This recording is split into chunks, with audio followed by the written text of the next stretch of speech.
While we're on the topic of religion, let's talk about the Vatican. And the reason why we've gotten here, by the way, Christopher, is because we have analysts and editorial writers like Colbert King and Frank Rich, who were painting a picture that caused us to really take a look at this and make sure it was being played out in a fair manner. Let's talk about the Catholic Church, because there have been a lot of revelations over the past week. It appears the current Pope may have known about the recent revelations of abuse of children at the hands of members of the clergy. And my question to you, especially since you've written about this and you say that justice is coming, you're not that much of a fan of the Catholic Church, do you think we need to be doing something in this country to address this? How do you think this is going to play out? Well, should we in this country, I mean, have you not read what's been happening in Wisconsin? Yes, I have. A school for children who can only use sign Correct. language. And 200 of them have their childhoods completely wrecked by this priest. And entreaties are addressed to the man who is now Pope, Cardinal Ratzinger, the man who was saying at the time that the only problem with the scandal was there was a press campaign against the church. The abuse was not the problem. The torture, the rape, only the revelation of it.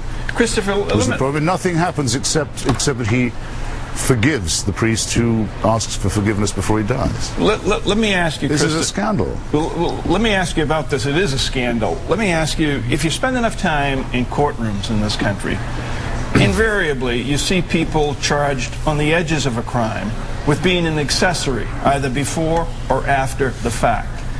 And for several years I've been wondering, in the example of Cardinal Law from Boston, who now has a pretty terrific parish right outside the gates of the Vatican in Rome, why he and why should not the Pope be charged with being an accessory before or after the fact? Well, you take the wind out of my sails, Mike, as you have before. I mean, maybe you remember with our colleague and mutual friend Chris Matthews a few years ago, I raised this question: why isn't Cardinal Law being at least interviewed by the forces of law and order? And the same thought obviously occurred to the Cardinal and to the Vatican, because he left the jurisdiction, was given a sinecure in Rome. He runs the San Maria Maggiore, if I'm not mistaken, and hasn't been back since, and voted in the election for the Vicar of Christ on Earth, as Catholics call the Pope. And I wrote then, and I believe now, that the fatal taint went straight to the top at that point. And now we have, as the head of the church, someone who's personally as well as individually, as well as institutionally responsible for knowing of this, covering it up, and protecting not the children but the predators. Is your sense, Christopher, that there's a fundamental belief inside of the Catholic Church that they are truly above the law, that rape and torture inside of the Catholic Church is fine as long as it stays inside of the church? Do they actually believe that, as far as you can tell? Well, I don't care whether they believe it or not. It's out of their hands now.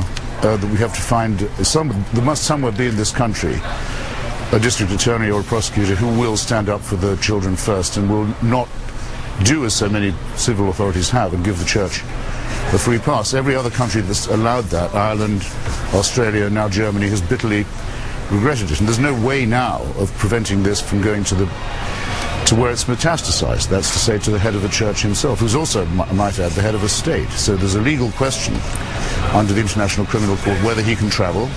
There's going to be a lot of trouble if he tries to keep his appointment and his visit to England in the fall. People are already getting ready with the law about that. It's no longer up to the church to decide this or how to police itself. All it's good at is forgiving the criminals and ignoring the pleas of the victims. Christopher, enough of forgiveness. We need justice here. Christopher, when do we reach a breaking point? The Catholic Church has weathered so many of these storms. We hear these stories once every couple of years, and they seem somehow to go away again. What's the breaking point for the Church? The breaking point just came when it became obvious from reports from Munich and reports from Wisconsin and reports now from Verona in Italy that the man who is now calling himself the Pope was the person individually responsible for the cover-up. Christopher, he was also the first to really address it in a internationally televised apology and to really talk about it. The first Pope ever, I'm just saying. He doesn't come close to addressing it. You notice that all the reports of his pastoral letter to the Irish people reported the Irish people's disappointment that no one was asked even to resign, let alone to face a jury on this. And they wanted, well, why does the Pope not ask for anyone to lose their job at least as a result of these atrocities? The answer is if he does that, he's calling for his own impeachment. That's right. Because if there are legal consequences, or if you can lose your job for knowing this and covering it up, then he's the first in line for There you it. go.